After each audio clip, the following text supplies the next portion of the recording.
اس عشرے کے خاص اعمال کون سے ہیں؟ جو خاص اعمال تو علماء نے لکھا ہے کہ چند اعمال ایسے ہیں جو اس عشرے میں ہمیں کرنے چاہیے۔ 4 اعمال علماء نے لکھے ہیں۔ سب سے پہلا عمل وہ یہ ہے کہ جب ذی الحجہ کا چاند نظر آئے اس کے بعد جس کے ذمے قربانی واجب ہے بال اور ناخن وہ نہ ترشوائے۔ آپ علیہ السلام نے منع فرمایا اور مستحب عمل ہے کہ انسان جس کے ذمے قربانی فرض ہے تو چاند دیکھنے سے پہلے وہ اپنے بال وغیرہ ناخن وغیرہ یا زائد بال وہ صفائی کر لے۔ دوسرا جو عمل ہے وہ ہے یوم عرفہ کا روزہ۔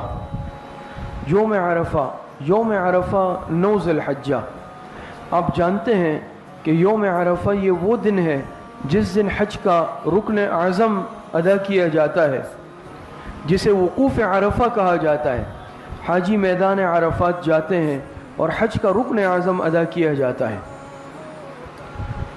تو جس ملک میں 9 ذی الحج جس تاریخ جس اعتبار سے ہو تو اس دن روزہ رکھنا یہ مسنون عمل ہے۔ تیسری چیز وہ تکبیرات تشریق ہے۔ تکبیرات تشریق 9 ذی الحجہ کی فجر سے لے کر 13 ذی الحجہ کی عصر تک ان نمازوں میں تکبیرات تشریق پڑھنا یہ ہر عاقل بالغ مسلمان مرد عورت کے ذمہ واجب ہے۔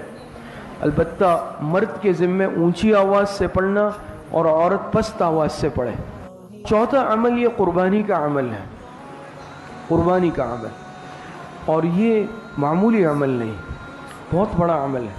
اور اس کا فلسفہ اور حکمت کیا ہے وہ اللہ پاک نے قرآن کریم میں بیان فرما دیا کہ لَن يَنَالَ اللَّهَ لُحُومُهَا وَلَا دِمَاؤُهَا وَلَكِنْ يَنَالُهُ التَّقْوَى مِنْكُمْ۔ اللہ پاک کو اس قربانی کے جانور کے خون گوشت کسی چیز کی ضرورت حاجت نہیں۔ اللہ پاک تمہارے دلوں کے تقوی کو دیکھنا چاہتے ہیں کہ میرا یہ بندہ اس میں اطاعت کا جذبہ کس قدر ہے۔ میرا حکم آیا کہ جانور قربان کرنا ہے، یہ میری بات مانتا ہے یا نہیں مانتا۔